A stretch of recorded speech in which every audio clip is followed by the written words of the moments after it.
Unsa day oras sa mag-reading ang taga ko kan maing adlaw, no?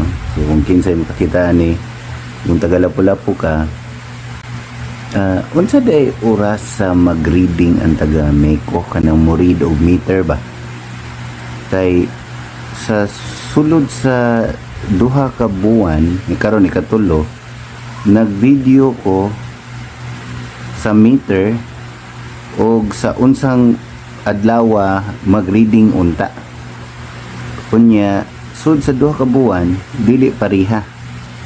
So kadto siguro kay unang reading akong gibasa kay kada pizza dos mami. Ang una kay murag buntag to. So ning ko basin sa hapon. So sa ikaduha murag alas 4 or hapit na alas 4 sa hapon. Karon September 2 kay ting reading man pizza